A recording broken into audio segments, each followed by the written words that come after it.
Hello dear student, in last class we have discussed about the magnetic field. Magnetic field को कैसे calculate करते हैं with the help of Biot-Savart law, हमने ये सब सीखा है। तो वहाँ से हमारे को क्या मिला था लास्ट टू लास्ट केस में कि अगर एक सर्कुलर कॉइल है,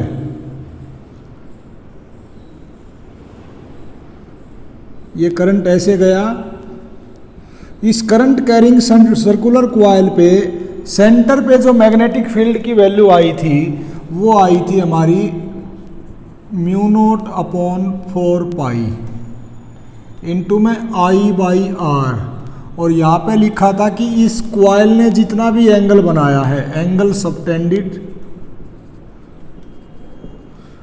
by the coil at centre, हम लोग यहाँ तक डिस्कस कर चुके हैं। और ये एंगल सबटेंडेड पूरी कॉइल का क्या था 2 पाई, और अगर ऐसी ऐसी n नंबर ऑफ कॉइल्स हैं सेम जगह पे एक के बाद एक तो 2 पाई n लिख दिया था। अब इसके कुछ स्पेशल केसेस हम लोग डिस्कस करेंगे आज की क्लास में। सबसे पहले नंबर 1 केस ये है कि अगर कोई कॉइल का एक हिस्सा है, सिर्फ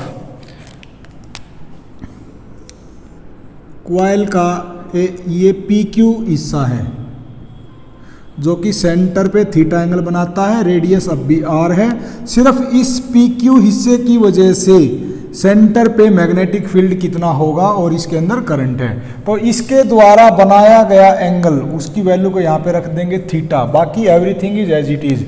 जब ये कंप्लीट सर्कल था तो यहाँ पे 2 पाई था, और जब ये सिर्फ थीटा एंगल बनाता है तो हम यहाँ पे क्या लिख देंगे थीटा एंगल। तो ये B is equal to mu naught upon 4 pi I/R as it is और इनटू में theta angle. This is our first special case. Second special case, इसी में ये क्या पूछ सकता है कि अगर हाफ सर्कल होता ऐसे पूरा हाफ सर्कल तो फिर थीटा की जगह हम क्या लिख सकते थे 2 पाई का आधा पाई लिख सकते थे। अगर 1/4 होता सर्कल का तो फिर क्या लिख सकते थे 2 पाई/4 मतलब पाई/2 लिख देते यहाँ पे। अगर तीसरा हिस्सा होता पूरे हिस्से का 3/4 होता तो फिर वहाँ पे 3 पाई/4 से मल्टीप्लाई कर देते इसको, मतलब डिवाइड कर देते इसको।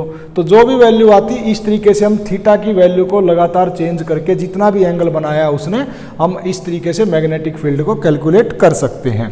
फिर सेकंड स्पेशल केस ये है कि अगर 2 कॉइल हैं, एक सर्कल तो ये इस प्लेन में है ऐसा, और दूसरा सर्कल इसके परपेंडिकुलर है ऐसा, मतलब एक तो मैंने ये बना दिया,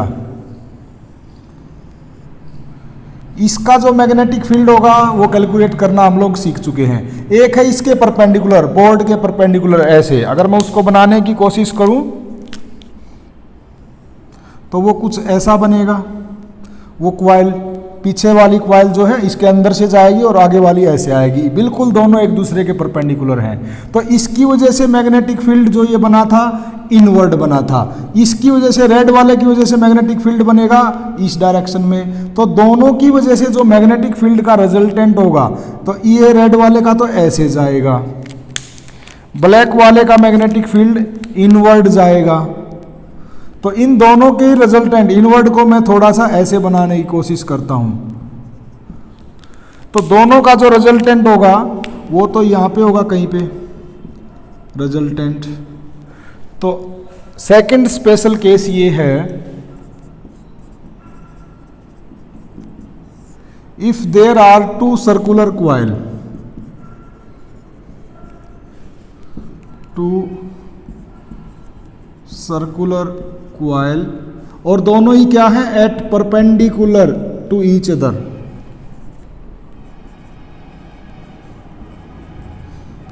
तो उनका रिजल्टेंट मैग्नेटिक फील्ड जो होगा वो होगा B1 का स्क्वायर प्लस B2 का स्क्वायर और पूरे का square root. It will be resultant of the 2 coils. अगर वो दोनों सर्कुलर कॉइल परपेंडिकुलर ना होकर किसी दूसरे एंगल पे हैं परपेंडिकुलर को छोड़ के, तो उनका भी अगर रिजल्टेंट निकालना है तो हम वो भी निकाल सकते हैं। उसको कैसे कैलकुलेट कर सकते हैं,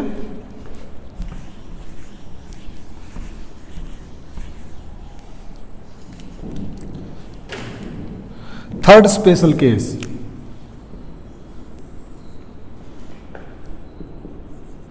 if there are two coils at an angle theta, तो उनका जो रिजल्टेंट मैग्नेटिक फील्ड बनेगा, मान लिया फर्स्ट का B1 है, सेकंड का B2 है, और उन दोनों का रिजल्टेंट B है, तो ये B की जो वैल्यू आएगी B1 का स्क्वायर प्लस B2 का square plus twice of B1 B2 into cos theta. Vector addition में आपने ये सीखा होगा कि अगर दो वेक्टर्स हैं और वो एक दूसरे से थीटा एंगल पे हैं तो उनका समेशन हम कैसे करते हैं, A² plus B² plus 2AB cos theta. तो ऐसे करके हम कर सकते हैं। अब एक बड़ा ही इंटरेस्टिंग केस ये है, फोर्थ केस, अगर एक ये सर्कुलर कॉइल है, इसकी रेडियस R1 है, इसके अंदर करंट I1 है, तो इसका मैग्नेटिक फील्ड सेंटर पे क्या बनेगा, इसका मैग्नेटिक फील्ड सेंटर पे जो हमारे पास फार्मूला है इससे बना सकते हैं, mu naught upon 4 pi into में I बाई R, रख दो, मैं फिल कर बाद में यही रख देना, फिर मैं दे दूंगा, mu naught upon 4 pi into I by R, और इसके द्वारा एंगल कितना बनाया गया, 2 पाई, और अगर N1 नंबर ऑफ टर्न्स हैं इसके अंदर तो 2 पाई N1, तो ये बन जाएगा 2 पाई से 2 पाई गया 2 म्यू नोट I, और इसकी रेडियस हमने R1 मान ली तो बाई 2 I ऊपर बनेगा N1 डिवाइडेड बाई R1, ये B1 की वैल्यू आ गई। सेम एज इट इज एक और भी कॉइल है, कंसेंट्रिक कॉइल है, वो कंसेंट्रिक कॉइल है, और उसके ये जो करंट है मैंने इसमें भी I माना है, करंट उसमें भी मैं I ही मानता हूं। इसका रेड वाली का और ब्लैक वाली का सेंटर दोनों का सेम है। मान लिया इसकी रेडियस जो है R2 है और इसके अंदर से भी करंट I ही फ्लो होता है, लेकिन वो अपोजिट डायरेक्शन में है, तो इसकी वजह से जो मैग्नेटिक फील्ड बनेगा वो तो अपोजिट डायरेक्शन में बनेगा। ब्लैक वाली का तो इनवर्ड था, तो रेड वाली का आउटवर्ड बनेगा, तो इसका मैग्नेटिक फील्ड क्या बनेगा, B2 म्यू नोट, इसमें भी आएगा I, amount of current is same here also, number of turns इसमें मैंने मान ली N2, तो N2 डिवाइडेड बाई इसकी रेडियस है R2। अगर ये पॉजिटिव लिया था तो इसको क्या लेना पड़ेगा, नेगेटिव लेना पड़ेगा, क्योंकि ये इनवर्ड को पॉजिटिव माना है तो आउटवर्ड नेगेटिव बनेगा। तो इन दोनों कॉइल की वजह से net magnetic field at the centre of the two coils कितना बनेगा, B नेट। तो ये क्या बन जाएगा, B1 प्लस B2 जब करेंगे तो बीच में माइनस आ जाएगा। जो जो कॉमन टर्म्स हैं उनको मैं पहले ही डायरेक्ट लिख देता हूँ, म्यू नोट I बाई 2, अंदर बचेगा N1 by R1 minus N2 by R2। तो ऐसे करके हम नेट मैग्नेटिक फील्ड निकाल सकते हैं। Okay,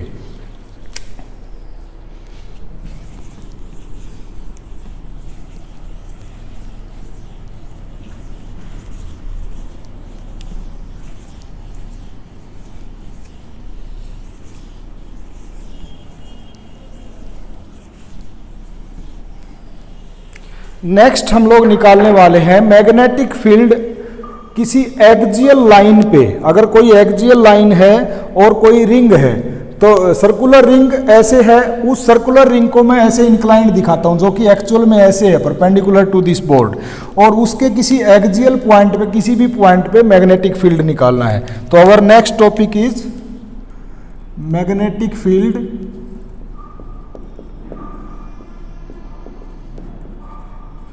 eight the axial line. पहले जो हमने कैलकुलेट किया था सेंटर पे किया था, अब कर रहे हैं magnetic field at the axial line of a circular coil, और जिसको रिंग बोल देंगे। तो मैं इसको बनाता हूं, मान लिया this is a circular coil जो कि अंदर का हिस्सा आपको दिखाई नहीं देगा, ऐसे परपेंडिकुलर टू बोर्ड है। ये मान लिया इसका सेंटर है, तो इसके सेंटर से मैं x डिस्टेंस पे मानता हूं एक पॉइंट को, ये पॉइंट P। यहां पे हम लोगों को निकालना है इसका, इस पूरी की वजह से यहां पे मैग्नेटिक फील्ड निकालना है। मान लिया दिस इज x डिस्टेंस, और ये जो रिंग है इसकी रेडियस जो है मैं मान लेता हूं a है। Radius of the ring is small a। तो हमें यहां पे मैग्नेटिक फील्ड निकालना है। तो फर्स्ट ऑफ ऑल मैं क्या करता हूं, दो एलिमेंट मानता हूं, क्योंकि इसके अंदर करंट मान लिया I ये फ्लो करता है ऐसे एंटी क्लॉकवाइज। तो एक तो मैं करंट का एलिमेंट ये मान लेता हूं और दूसरा करंट एलिमेंट मैं ये मान लेता हूं। दोनों की ही लेंथ क्या है, dl है। तो इसकी यहां से दूरी कितनी होगी, a square plus x square पूरे का स्क्वेयर रूट, और इस एंगल को मैं मान रहा हूं फाई। तो सिमिलरली इस पॉइंट से इस पॉइंट की दूरी भी सेम होगी, ए स्क्वेयर प्लस एक्स स्क्वेयर। ये एंगल फाई माना है तो ये एंगल भी सेम फाई होगा। अब सबसे पहले इसकी वजह से यहाँ पे अगर मैग्नेटिक फील्ड निकालना है तो अप्लाई बायोट सेवर्ट लॉ, ये लिखने की भी जरूरत नहीं है, हम डायरेक्टली निकाल सकते हैं सिर्फ इस एलिमेंट की वजह से। मान लिया this is our first element, this is our second element. तो फर्स्ट एलिमेंट की वजह से वहां पे जो मैग्नेटिक फील्ड होगा मान लिया वो dB है। तो dB की वैल्यू क्या आ जाएगी, म्यू नोट अपॉन में 4 pi I dl sine theta divided by ये जो डिस्टेंस है इन दोनों के बीच की दूरी उसका स्क्वायर। तो a square plus x square पूरे का स्क्वायर रूट है और फिर उसका square, a square plus x square पूरे का स्क्वायर रूट है तो उसका स्क्वायर। ये स्क्वायर से स्क्वायर रूट कैंसिल आउट, तो ये बनेगा म्यू नोट अपॉन में 4 pi I dl sine theta a square plus x square. अब देखो ये रिंग है ऐसे परपेंडिकुलर टू बोर्ड और उसके ऊपर वाले किनारे पे हमने dl लिया है, तो dl का कुछ ऐसा होगा हमारे सामने, और ये जो गया है ये गया है इसका जो हम r पॉइंट लेते हैं, जो रेडियल डिस्टेंस लेते हैं ये वो गया। तो ये अगर रेडियस बहुत ही छोटी है और ये इतना इंक्लाइन नहीं है, तो in case if we imagine या if we assume radius of this ring is very small as compare to this distance x, तो उस सिचुएशन में ये लगभग एक दूसरे से परपेंडिकुलर होंगे। ये जो dl हम ले इस पे बोर्ड पे ऐसे दिखा रहे हैं और dl एक्चुअल में ऐसा होगा, उस dl से ये एकदम से परपेंडिकुलर होगा। तो उस सिचुएशन में when radius of the ring is small, तो ये एंगल जो होगा उस सिचुएशन में 90 डिग्री होगा।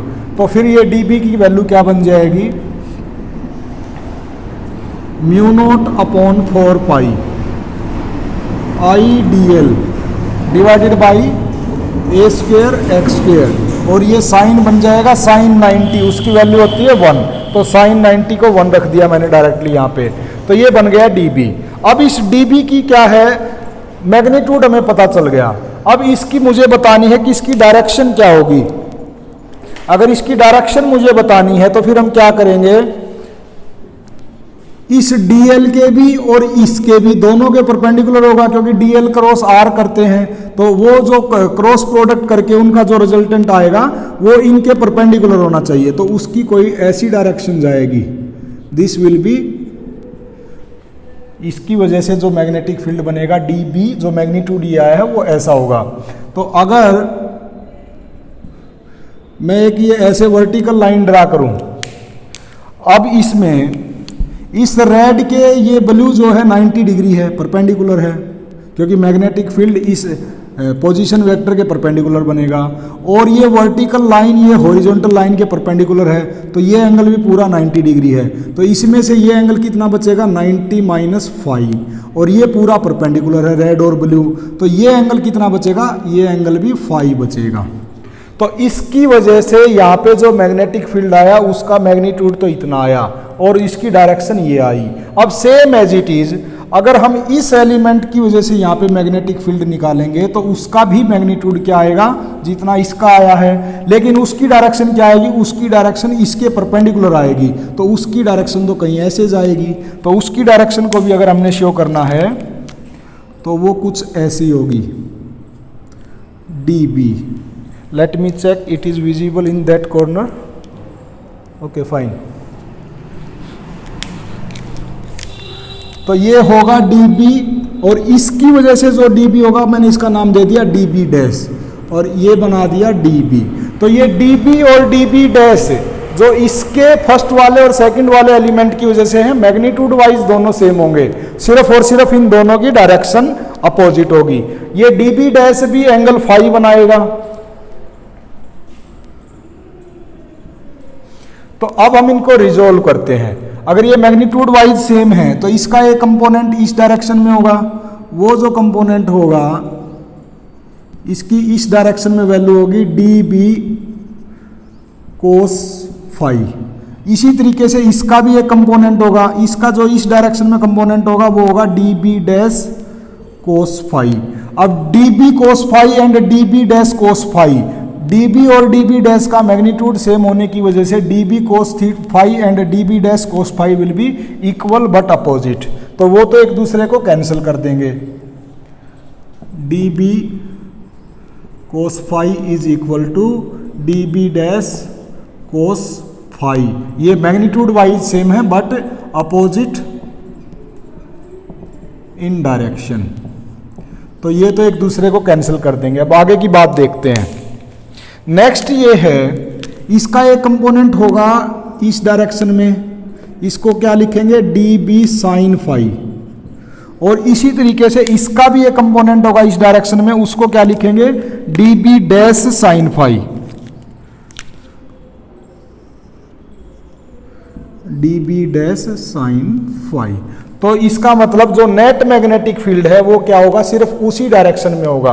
तो अगर हमें इस पूरी रिंग की वजह से नेट मैग्नेटिक फील्ड निकालना है, जैसे अभी दो पेयर ये लिए, फिर दो पेयर ये ले लेंगे, फिर दो पेयर इधर से, फिर ऐसे, तो कोई भी दो दो पेयर ले लेंगे, सबका ये जो वर्टिकल कंपोनेंट है वो तो कैंसिल हो जाएगा, और बचेगा क्या, सिर्फ horizontal component which is along the axis. तो नेट मैग्नेटिक फील्ड अगर निकालना है हमें तो क्या करना पड़ेगा, इंटीग्रेशन करना पड़ेगा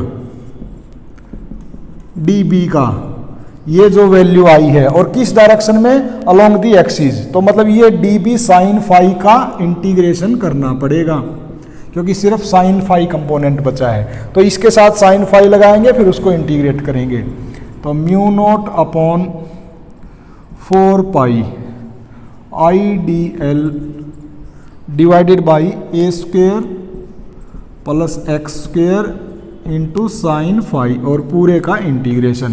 तो इस ट्रायंगल में साइन फाई की वैल्यू निकाल सकते हैं, कोई भी दोनों ट्रायंगल में से। तो इसमें से अगर हम निकालें साइन फाई की वैल्यू क्या आ जाएगी, a upon under the root a square plus x square. Value को पुट कर देते हैं, mu naught upon 4 pi IDL divided by a square plus x square, a upon a square plus x square. अब जो constant है उसको integration से बाहर निकाल लेते हैं, और बाकी जो वेरिएबल है वो dl लेंथ है, वो ये वेरिएबल है, ये क्योंकि वेरी करेगी, और कंप्लीट लेंथ जो होगी इस पूरे का सरकमफ्रेंस 2 पाई होगी। तो इसको क्या लिख सकते हैं, म्यू नोट अपॉन 4 पाई, ये बच गया i, ये बच गया a as it is, divided by a square plus x square, ये इसकी पावर 1 है, इसकी पावर 1/2 है, तो दोनों को कंबाइन करके 3/2 लिख देंगे। इंटीग्रेशन ऑफ dl, तो dl का इंटीग्रेशन मतलब ये पूरा सरकमफ्रेंस आ जाएगा। तो ये पूरा सरकमफ्रेंस हमारा आ जाएगा mu naught upon 4 pi i into a divided by a square plus x square की power 3/2 into 2 pi a। This is the net magnetic field due to this ring at the axial point P। और इसकी direction क्या होगी, अगर ये centre O है और उस डायरेक्शन में अगर x एक्सिस है तो हम क्या लिख सकते हैं, अलोंग OX, x एक्सिस के अलोंग इसकी डायरेक्शन होगी मैग्नेटिक फील्ड की। तो इस तरीके से हम लोग निकाल सकते हैं। अब इसमें कुछ स्पेशल केसेस के बारे में हम बात करते हैं।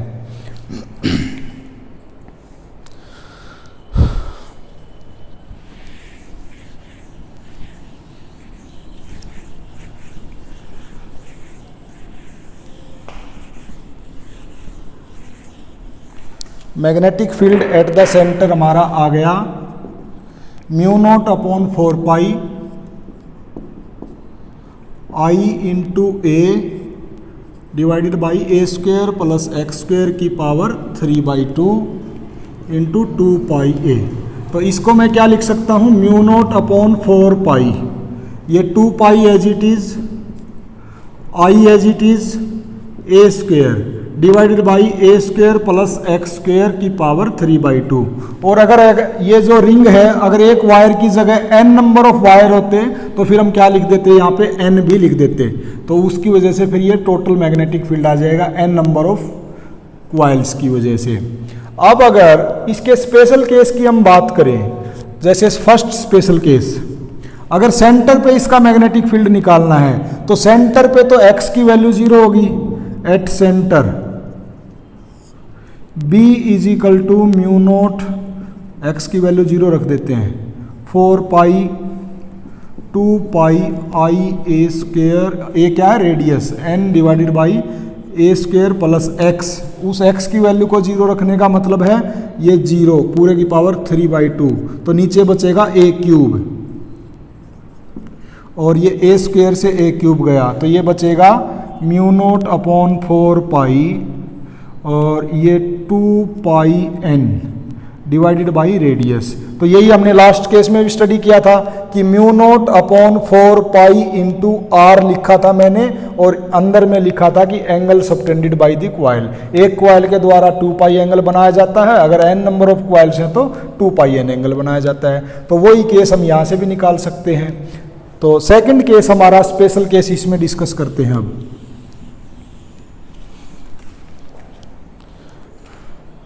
सेकंड केस हमारा ये है कि अगर ये पॉइंट P जो है इसके सेंटर से बहुत ही ज़्यादा दूर है, इसकी रेडियस से बहुत ज़्यादा लंबा है, तो second special case is if x is very very greater than the radius of the ring, इस रिंग की रेडियस से बहुत बड़ा है, ये a लिखा है, तो मैग्नेटिक फील्ड क्या होगा, म्यू नोट, पहले मैं ये फार्मूला एज इट इज लिखता हूँ, अपॉन 4 पाई आई इंटू ए इंटू 2 पाई, ये लिखता हूँ मैं इधर से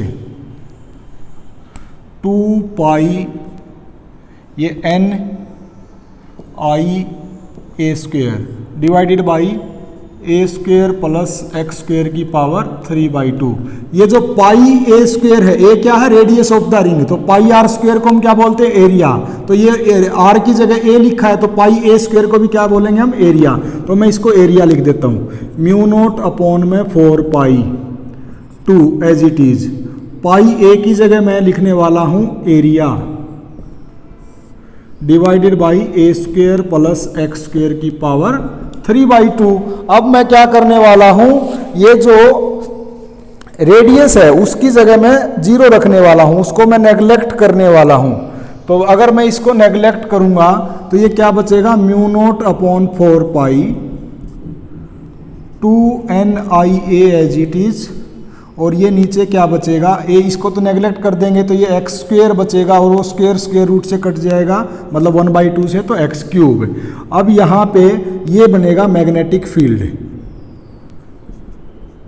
और ये जो NIA है इसका एक नाम होता है magnetic dipole moment, magnetic dipole moment. ये जो टर्म है NIA, this is magnetic dipole moment. इसकी यूनिट जो होती है, इसकी यूनिट होती है ampere metre square, ampere current की यूनिट, एरिया की यूनिट मीटर स्क्वेयर। तो ये जो B की वैल्यू बनेगी म्यू नोट अपॉन में 4 पाई 2m divided by x cube. This is the magnetic field at the axis of a ring whose radius is very small as compared to the point where we are calculating the magnetic field। तो इस तरीके से आप magnetic field axial line पे निकाल सकते हो।